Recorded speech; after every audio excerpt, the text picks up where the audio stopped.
Graça e paz, irmãos, da parte do nosso Deus, o Altíssimo, com todos vocês, amém. Que bom estar aqui com vocês novamente.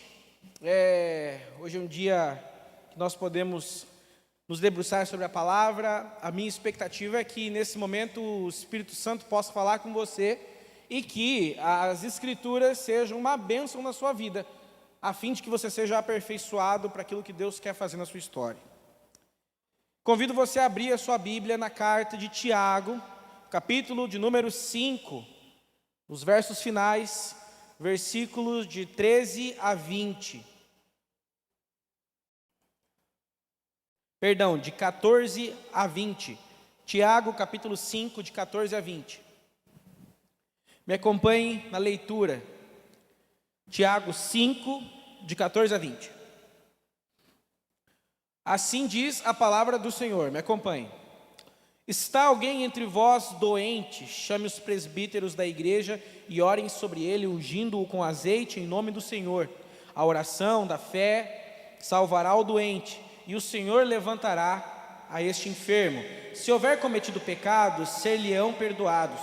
Versículo 16. Confessai as vossas culpas uns aos outros, e orai uns pelos outros para que sareis. A oração feita por um justo pode em muitos seus efeitos. Elias era um homem sujeito às mesmas paixões que nós, e orando pediu para que não chovesse, e por 3 anos e 6 meses não choveu sobre a terra. E orou outra vez, e o céu deu chuva, e a terra produziu o seu fruto. Versículo 19. Irmãos, se alguém entre vós tem se desviado da verdade e alguém o converter, saiba que aquele que fizer converter o erro, o seu caminho um pecador, do erro do seu caminho um pecador, salvará da morte uma alma e cobrirá uma multidão de pecados. Eu queria falar um pouquinho com os irmãos hoje sobre o real poder da oração, sobre a cura que é possível a partir da oração. Deixa eu contar um negócio para vocês. Eu gosto bastante de coisa antiga. Na minha bio do Instagram, eu até coloco lá que eu gosto de música velha, mas também gosto de carro velho. Esses tempos atrás eu estava no YouTube assistindo um vídeo de conteúdo que eu gosto de volta e meia, né? Porque todo mundo tem aqueles conteúdos que assiste que não agregam nada no dia a dia, que é só diversão, né? Pois bem, a minha diversão na ocasião era assistir vídeos de restauração de carro antigo. Se alguém aqui mais gosta de carro antigo, tá ligado que é maneiro ficar vendo esse tipo de vídeo, né? E vendo ali, eu achei um vídeo de restauração de um Puma GTS 1980. Quem aqui já passou dos 30 tá ligado que carro que é, que na década de 80 esse carro era uma sensação, um carro pequenininho, coupé, esportivo, carro nacional dessa marca que, né, infelizmente sumiu. E esse Puma é uma relíquia, volta e meia a gente acha uns aí pela cidade. Quem é que sabe de carro que eu estou falando aí? Né? Bastante gente. Quando eu era moleque eu era louco nesse carro. Enfim, esse carro estava aparentemente muito bem, o cara levou para fazer um check-up, e durante esse check-up ele identificou alguns problemas no carro. Foi identificado que além daquele problema de pintura, que era o motivo da restauração, né, o carro estava com alguns podres na estrutura, tinha algumas mangueiras ressecadas, algumas peças que precisavam de manutenção, sem contar peças faltando, peças na gambiarra. Resumo da história. Os podres no assoalho, as rachaduras na pintura, as mangueiras ressecadas, as peças quebradas, me colocaram a pensar aqui no prejuízo que o dono daquele carro vai ter. Se você já teve um carro antigo e pensou em arrumar umas coisinhas, você está ligado que não é tão barato, tão simples assim. Mesmo que você arrume um Fuca, você vai ter algum gasto, alguma despesa, principalmente se você tiver que resolver problemas estruturais do carro. O texto que a gente leu me faz pensar num cenário não muito diferente disso. Um problema que surge pode ser a oportunidade da gente encontrar coisas piores e com riscos que podem comprometer toda a estrutura. Aliás, que podem comprometer tudo. Talvez a gente leia esse texto com a ideia de que, diante de uma enfermidade, a nossa ação deve ser imediata, uma unção e oração. E a gente justifica dizendo que a oração do justo pode muito em seus efeitos. Mas existem pelo menos 3 questões que essa passagem pode nos ensinar sobre a nossa caminhada com Cristo. Primeiro, que existem pecados que atravessam a nossa vida privada e causam dano nos nossos relacionamentos, que causam danos na nossa família e até dentro de uma comunidade inteira. Você já deve ter ouvido falar de igrejas que ruíram por causa do pecado de uma, duas ou de um grupo de pessoas. Você já deve ter ouvido falar sobre famílias que foram destruídas por causa da falha de uma das pessoas daquela família. Você já ouviu histórias assim? Eu já ouvi histórias assim. O pecado tem um potencial destrutivo que muitas vezes é subestimado por cada um de nós, enquanto a gente segue a nossa própria vida. Outra verdade é que ao longo das Escrituras, Deus pesa a mão sobre o seu povo por causa de pecado.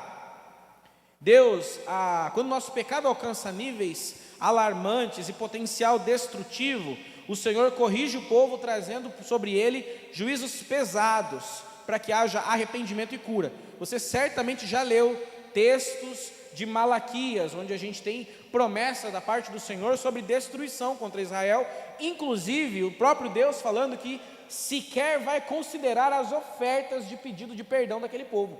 Você já leu histórias assim? Então, se você leu, você está lendo a mesma Bíblia do que eu. A questão é que a gente não está acostumado a enxergar a relação de Deus para com o seu povo dessa forma. A gente enxerga normalmente pelo lado afetuoso e misericordioso. Porém, as mesmas Escrituras apontam que Deus também está interessado em corrigir os seus filhos para cumprir propósitos maiores. Entender isso pode levar a nossa fé a um amadurecimento e principalmente ao entendimento de que nós precisamos também de correção. Então, a primeira lição que eu consigo tirar dali é que existe uma finalidade para a cura. Uma coisa bastante importante é que Jesus estabelece um ministério junto com seus discípulos, e se nós observarmos as Escrituras, fica evidente que todos os enfermos que foram trazidos a Jesus para serem curados, foram curados. Eu vou repetir para que fique claro para você: todos, sem exceção, os enfermos que foram trazidos diante do Senhor pelos seus discípulos e pelo próprio Cristo foram curados, sem exceção, todos. Isso tem um propósito.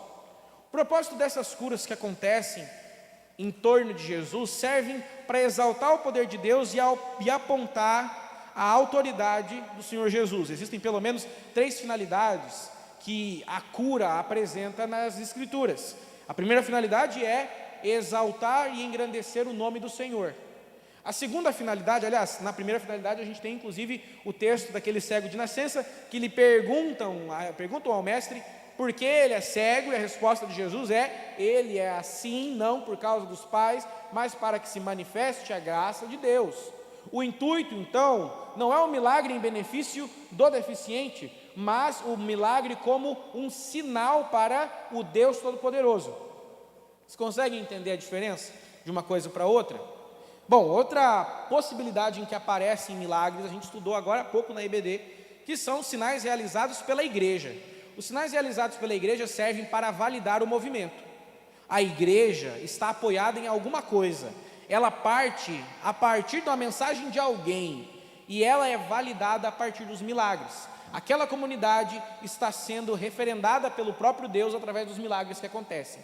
Então, as curas que o apóstolo Paulo opera, os sinais que são realizados pelos outros discípulos, todos servem para apontar a legitimidade daquele movimento. Então, todos os milagres que são narrados no livro de Atos, inclusive contados durante os evangelhos, estão ali para sinalizar algo muito maior do que meramente um milagre. Está ali para sinalizar um Deus que cura, um Deus que é todo poderoso, e um Deus que, mesmo curando, mesmo sendo todo poderoso, são sinais de algo que Ele quer dizer. Deus quer dizer algo, e curas, milagres e coisas fantásticas são sinais de que Deus quer dizer algo muito maior. É como se os milagres fossem ei, presta atenção aqui, você viu que legal isso aqui? Agora deixa eu te falar uma coisa, quem fez fui eu. Os milagres têm esse poder de apontar algo maior do que eles são.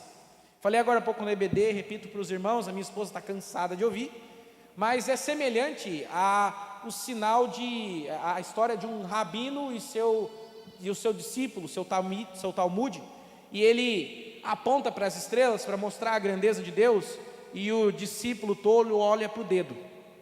Quando nós colocamos os nossos olhos sobre os sinais, apenas deixamos de observar o que Deus quer nos mostrar. Os sinais mostrados por Jesus servem para apontar a grandeza de Deus e enaltecer o nome do Senhor. Os milagres realizados pela igreja servem para validar a igreja como a igreja do Deus Todo-Poderoso. E o terceiro efeito dos milagres são o benefício aos enfermos. Esse, na verdade, nem é o ponto principal. Jesus mesmo, na cura desse cego de nascença, deixa claro que o maior problema daquele que é enfermo não é a enfermidade, mas a distância de Deus. É por isso que, na passagem semelhante, o Senhor diz: perdoados estão os pecados. O fariseu diz assim: é fácil dizer que está perdoado os pecados se ele continua enfermo. Então o Senhor Jesus cura o homem e diz assim: para que saiba que o Filho do Homem tem poder nos céus e na terra, levanta-se e ande. O que o texto está dizendo é que resolver o problema físico é muito mais simples do que resolver o problema eterno. Curar pessoas não significa mudar vidas, não significa mudar mentalidade, não significa resolver o problema. Deus curando uma pessoa enferma não pressupõe que ela vai ser transformada na forma como ela vive a vida dela e como ela experimenta a relação com Deus. Todos os vários encontros de Jesus com enfermos culminam em cura. Isso servia para atestar como sinal de que Ele é o Filho de Deus. A procedência da igreja é evidente quando ela realiza milagres e curas. O objetivo é mostrar que as ações da igreja têm a aprovação de Deus e que ela provém de Deus. O terceiro efeito é a libertação do enfermo, mas esse não é o objetivo central. Se fosse, Jesus e os discípulos teriam estabelecido um ministério medicinal e teriam erradicado todas as doenças possíveis naquele contexto. E a pergunta que fica é: Jesus curou todos os enfermos que existiam no Mediterrâneo naquela época? Todas as doenças foram erradicadas da humanidade naquele contexto? É evidente que não. Porque o que importa mais não é tratar do sintoma, e sim da causa.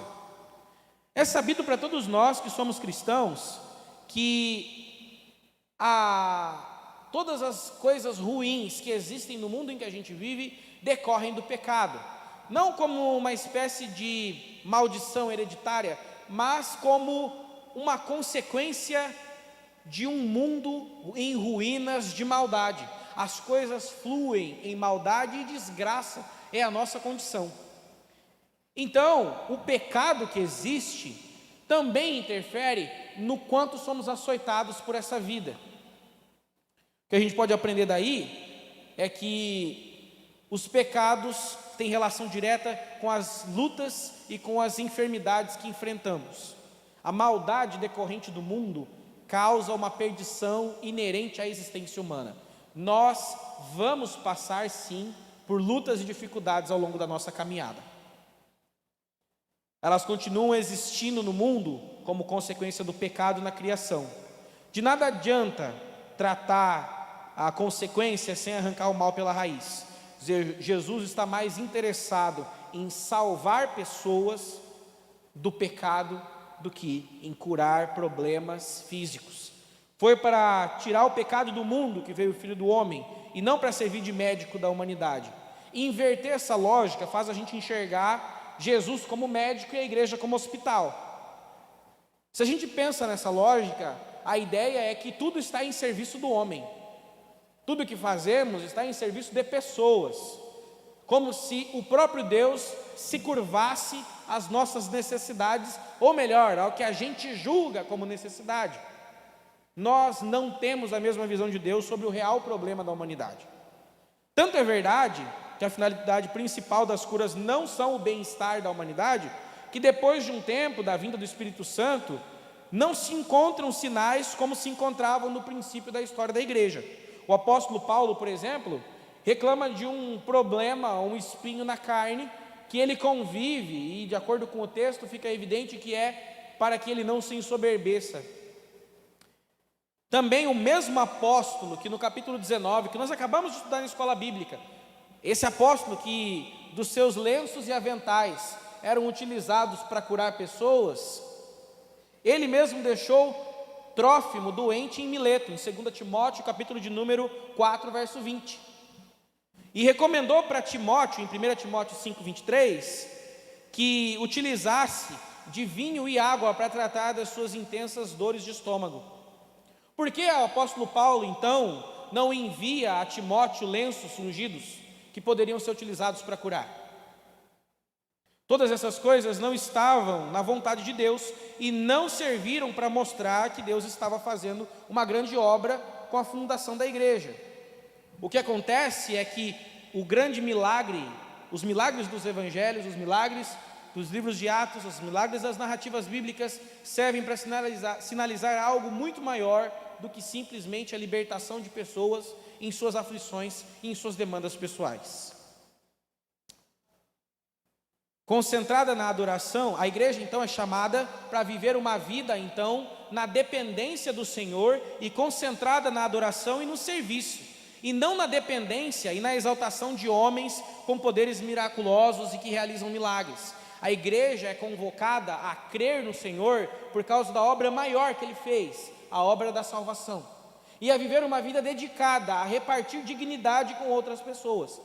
A igreja não é chamada para ser uma igreja curandeira. A igreja não é um mago, onde a gente vem aqui e fica mandando mágicas para as pessoas e operando coisas fantásticas apenas. O evangelho não é sobre isso. O que nos leva, então, ao problema do pecado. É interessante que o enfermo que é trazido aqui no texto também é tratado como alguém que pode ter pecado. A cura envolve a igreja, representada pelos oficiais aqui, os presbíteros e anciãos, e está associada não apenas à doença, mas também ao pecado. Tiago ainda cita a oração de Elias, para que não chovesse. Essa oração de Elias ela é um pouquinho estranha, se você olhar com calma, porque Elias está orando para que pare de chover. Elias está orando para que venha uma desgraça sobre o povo de Deus, porque o povo se encontrava em condição de pecado, e a situação de opressão, aliás, o peso da justiça de Deus sobre o povo, faria com que as pessoas se arrependessem e voltassem seus olhos ao Senhor. Logo em seguida ele ora então, depois do arrependimento, para que volte a chover. Por que essa oração de Elias está solta aqui no texto? Ela não está solta aqui no texto. O que eu quero dizer é que isso significa pelo menos duas coisas. Primeiro, que existem males decorrentes de pecado que precisam ser tratados pela liderança. A doença aqui pode ser juízo de Deus para levar essa pessoa doente ao arrependimento. Sim, não é estranho que o Senhor tire sua mão sobre a vida de alguém e essa pessoa experimente de dificuldades e de lutas por conta de pecados que estão ali. Não é estranho, o Senhor trata assim com o seu povo. O Senhor tira a bênção sobre aqueles que são seus, quando o pecado é mais importante do que a consagração ao Senhor. Estar enfermo não significa necessariamente estar em pecado, mas quando existe doença e pecado, este segundo deve ser tratado para que haja cura, que é a cura mais importante, a cura dos pecados. A promessa de cura é tanto para a restauração física quanto moral. O versículo 16 fala sobre confissão de pecado, algo necessário para recebimento de perdão. É claro que aqui é uma confissão não somente a Deus, mas também a outras pessoas, uma confissão que envolve o cuidado da igreja. E daqui a gente já pode aprender algumas lições que são importantes para a nossa caminhada de fé.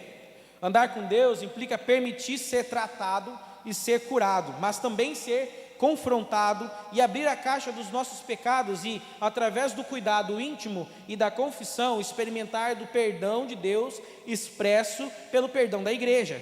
Muita gente não quer um cristianismo de confronto. Muita gente não quer permitir que outras pessoas confrontem suas falhas. Muita gente não aceita que o pastor não permite que o ministro suba aqui em pecado. Muita gente esconde, muita gente mente, muita gente omite, muita gente muda de igreja quando a confrontação vem. Quantas pessoas se afastam das igrejas porque entraram em disciplina? E olha que eu não estou falando da disciplina das antigas, porque a disciplina das antigas era bem mais hardcore. Os irmãos se converteram aí antes da década de 90, estão ligados que antigamente a disciplina não era igual a gente faz hoje. Hoje, se bobear, dá até processo. Antigamente a disciplina era muito mais pública e muito mais incisiva. As pessoas eram proibidas de participar do culto oficial, eram restringidas nas suas liberdades dentro da igreja, e sim, a comunidade ficava ciente do pecado da família do fulano. Para que duas coisas acontecessem: primeiro, ficasse evidente que aquele que saiu, saiu para ser tratado. Segundo, para que não haja conivência com o pecado. Acontece que hoje lidar com isso, para muita gente é assunto de dodói. Se você chega para um irmão que é orgulhoso, que é arredio, uma pessoa que não quer ser tratada e nem quer ser confrontada, um orgulhoso, um maledicente, um fofoqueiro, ele sai da sua igreja e ainda vai falar mal de você para lá.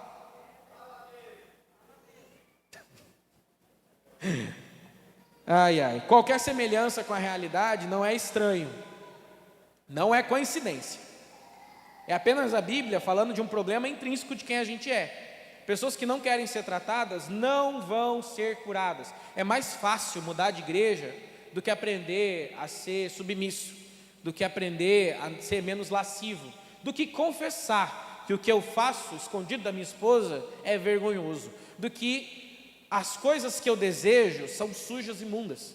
E aí a gente se abraça com o quê? Com mensagens de evangelho que acariciam a nossa alma, que dizem exatamente o oposto disso, que no meio da enfermidade, você é especial, vem cá, vamos tirar essa enfermidade, ungir e lambuzar você com óleo para que você fique bem limpinho, para que as suas enfermidades não te frustrem mais no seu relacionamento com Deus. E a gente vai criando uma ideia de que vir para a igreja significa se livrar de problemas. Pelo contrário, meus irmãos, significa arrumar um problema santo, o problema da disciplina e da confrontação. O texto está falando aqui, Tiago está dizendo que dentro do ambiente da igreja, se a enfermidade for juízo de Deus contra alguém que está em pecado, que pode prejudicar a imagem da comunidade como um todo, essa pessoa precisa de confrontação e ela precisa de repreensão. E a partir da confissão, aí sim acontece a cura e a libertação. O problema maior que Tiago está tratando não são dores, falta de membros, doenças incuráveis, dificuldades financeiras e psicológicas. Tiago está preocupado com o pecado, porque o nosso maior problema é isso.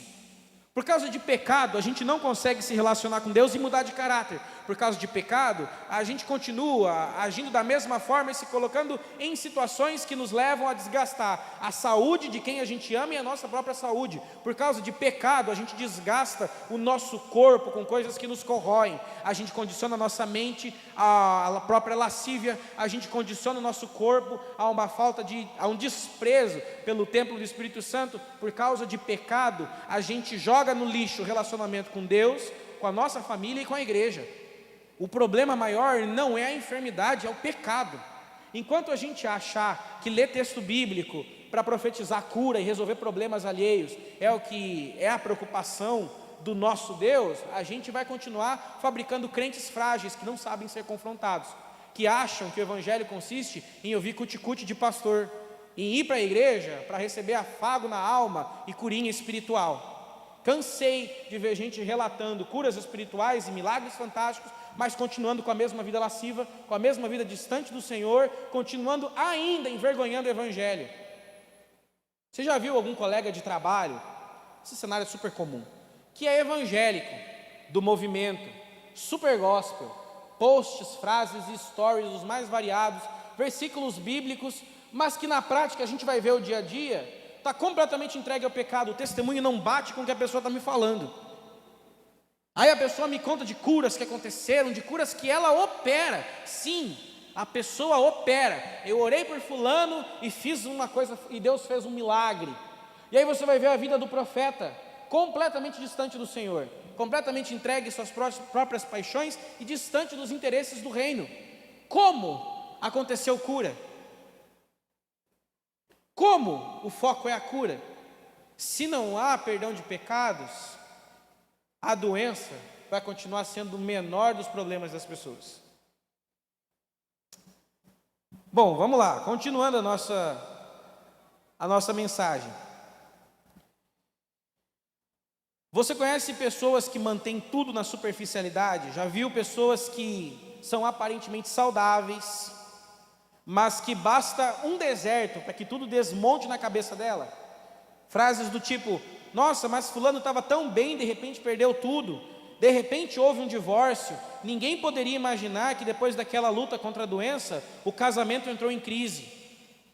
Muitas das dificuldades que nós passamos são decorrentes de coisas da vida, mas existem lutas das quais nós enfrentamos que são sinais do Senhor para que haja a cura de algo muito mais profundo. O que eu quero dizer com você, meu irmão, é que nós não façamos uma leitura superficialista. Jó está aí escrito nas Escrituras exatamente para que a gente não caia no erro de ser os amigos religiosos, que acham que toda desgraça que recai sobre alguém significa juízo de Deus ou que existe pecado. Mas isso não anula o fato de que Deus também pesa a mão sobre aqueles que ama. Isso chama-se maturidade. Porque se nós fizermos um julgamento superficial, a gente sai afastando qualquer pessoa sem ao menos entender o que realmente está enfermo na vida dela. Isso significa preconceito e exclusão. Não é disso que as Escrituras falam. A Bíblia fala sobre uma liderança que é convocada a orar junto e a ungir. Uma coisa importante aqui sobre esse detalhe: o óleo na Bíblia ele é utilizado basicamente de duas formas sociais, vamos dizer assim, de uso comum, e tem algumas representações espirituais. As formas de uso comum do óleo, do azeite, são utilizados para higiene e também como remédio. A gente consegue observar que o azeite é utilizado, por exemplo, para ungir feridas, para tratar de algum tipo de enfermidade ou lepra, de acordo com as Escrituras, e também é utilizado como perfumaria. Inclusive, o óleo essencial é quebrado pela mulher lá aos pés de Jesus, é um óleo muito caro, muito refinado, muito cheiroso, muito agradável. O óleo que desce sobre a cabeça, desliza sobre a barba e vai até a barra das vestes de Arão, lá no Salmo 133, também é um óleo que serve para higiene. O que essa representação nos ensina também é que para quem está com enfermidade, nós tratamos com remédio. Nós oramos e tratamos com remédio. Para quem está com enfermidade e pecado, nós tratamos a enfermidade com remédio e oração, e o pecado com confronto, confissão e cura. É isso que o Tiago está nos ensinando.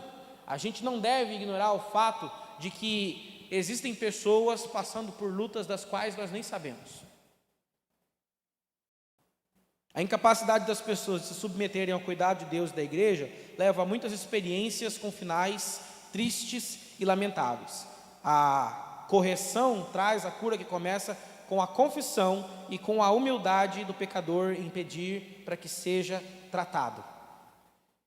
Gente, não deveria ser incomum para nós procurarmos auxílio daqueles que são mais experientes na fé, dos oficiais da igreja, pessoas que foram aprovadas, para que elas nos abençoem nas nossas lutas.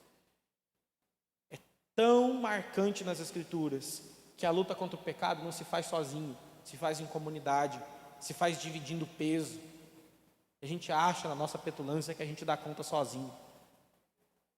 Gente do céu, nosso coração se desvia tanto da vontade de Deus quando a gente acha que a gente consegue conciliar pecado com vida cristã, quando a gente acha que a gente consegue conciliar pecado com espiritualidade genuína, quando a gente acha que a gente consegue esconder de Deus as nossas verdadeiras enfermidades. Terceira coisa que a gente aprende aí é que existe um canal de bênção. O último verso fala sobre a restauração que só é possível para quem removeu todo o podre. Interessante lá da história que eu contei para vocês sobre o carro, é que só foi possível restaurar aquele Puma para ele ficar lindíssimo depois que todos os podres foram removidos, depois de que as peças foram trocadas, mas foi necessário vasculhar tudo.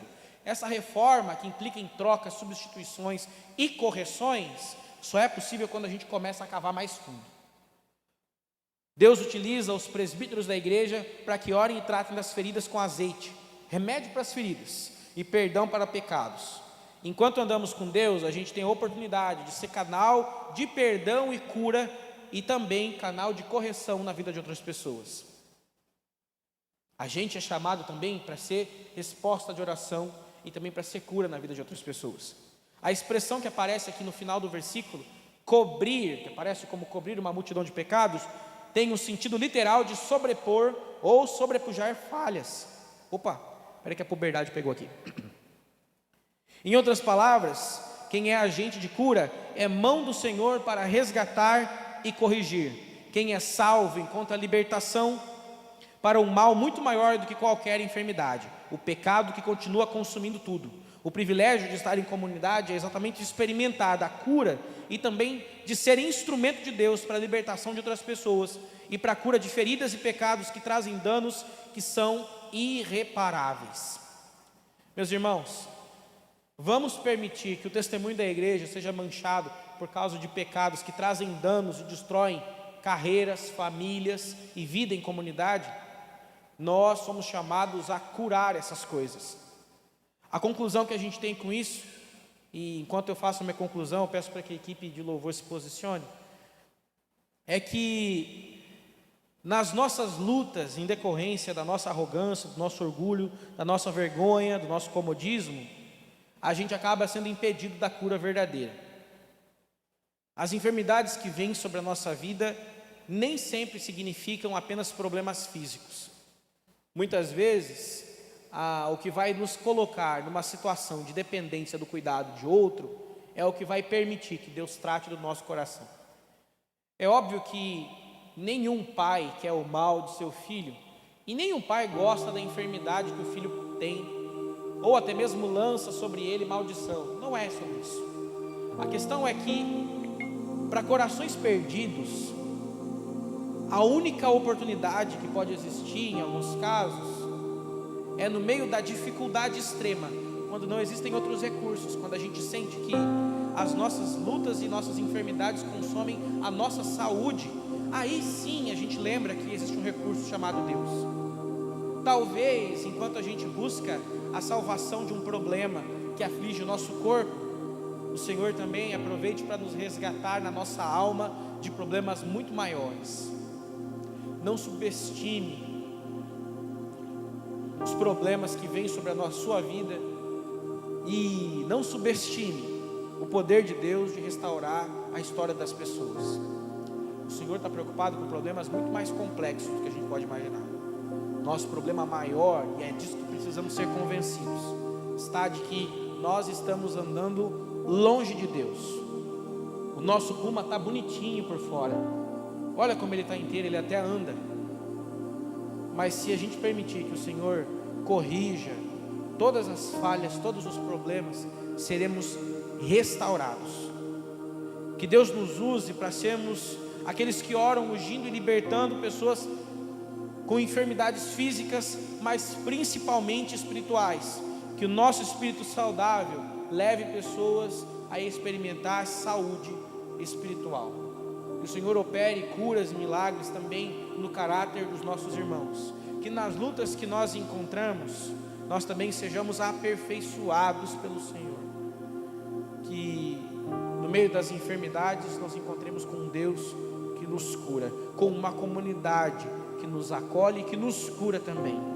Isso implica que nós tenhamos coragem de abrir as porteiras da nossa mente, do nosso coração, para sermos tratados.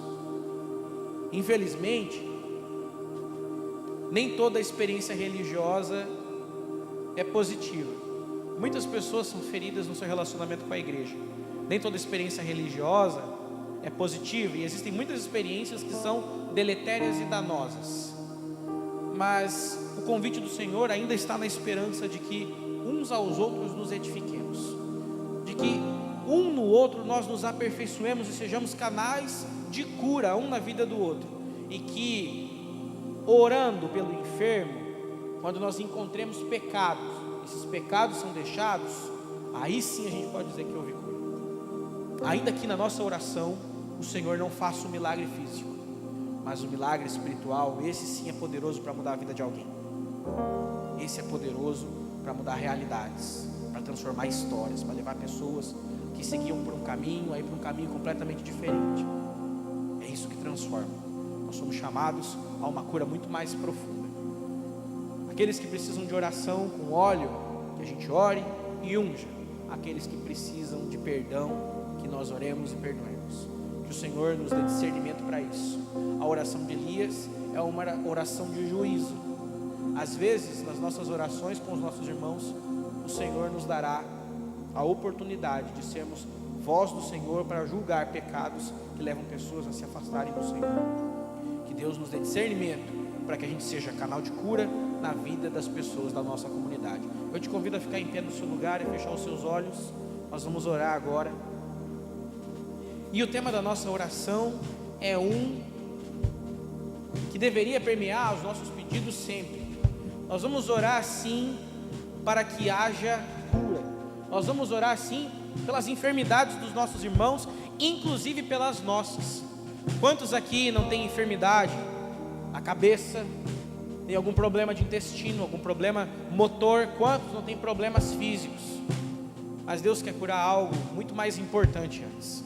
Deus quer sarar a tua alma de um problema que pode destruir a sua vida.